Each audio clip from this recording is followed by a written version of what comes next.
दोस्तों, जब अयोध्या में राम मंदिर की प्राण प्रतिष्ठा हो रही थी उसके पहले से ही बहुत सारी वहां पर सुविधाएं दी गई, डायरेक्ट फ्लाइट की सेवाएं शुरू की गई, रेलवे स्टेशन बनाया गया, सब कुछ किया गया।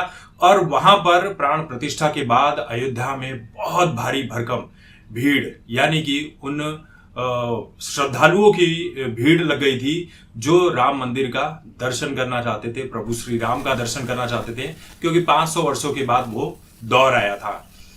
ये सब कुछ ठीक था, सब कुछ चल रहा था, लेकिन उसके बाद लोकसभा के चुनाव आते हैं और बीजेपी जो है वहां से हार जाती है।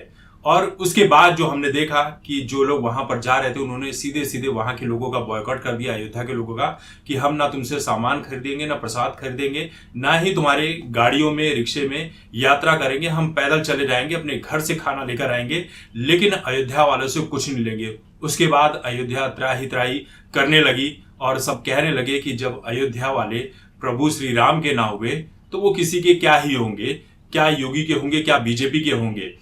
तो उसके बाद से ही माहौल लगातार गड़बड़ चल रहा था। और अब सुनने में आ रहा है कि स्पाइस जेट ने अपनी डायरेक्ट सेवा जो है वो हैदराबाद वाली अयोध्या के लिए बंद कर दी है। इसके पहले भी उसने दरभंगा, बेंगलोर और कई जगहों से अपनी सेवाएं बंद कर दी थी।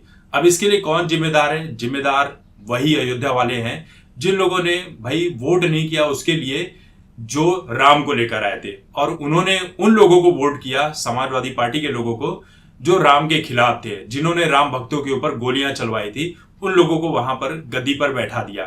तो ये अयोध्या वालों के लिए सजा है। और जब तक वहां पर बीजेपी जीत नहीं जाती तब तक जो इस देश की हिंदू जनता है अयोध्या के लोगों का इसी तरह से बॉयकॉट करती रहेगी, क्योंकि ऐसे लोगों के साथ ऐसा होना चाहिए। इस तरह की भी बातें लोग कर रहे हैं। हालांकि अभी भी सरकार की तरफ से या बीजेपी की तरफ से ऐसा कुछ बयान नहीं आया कि नहीं, आप लोग अयोध्या वालों की बातों को भूल जाइए, अब दर्शन करने, ऐसी कोई बात भी नहीं आई है।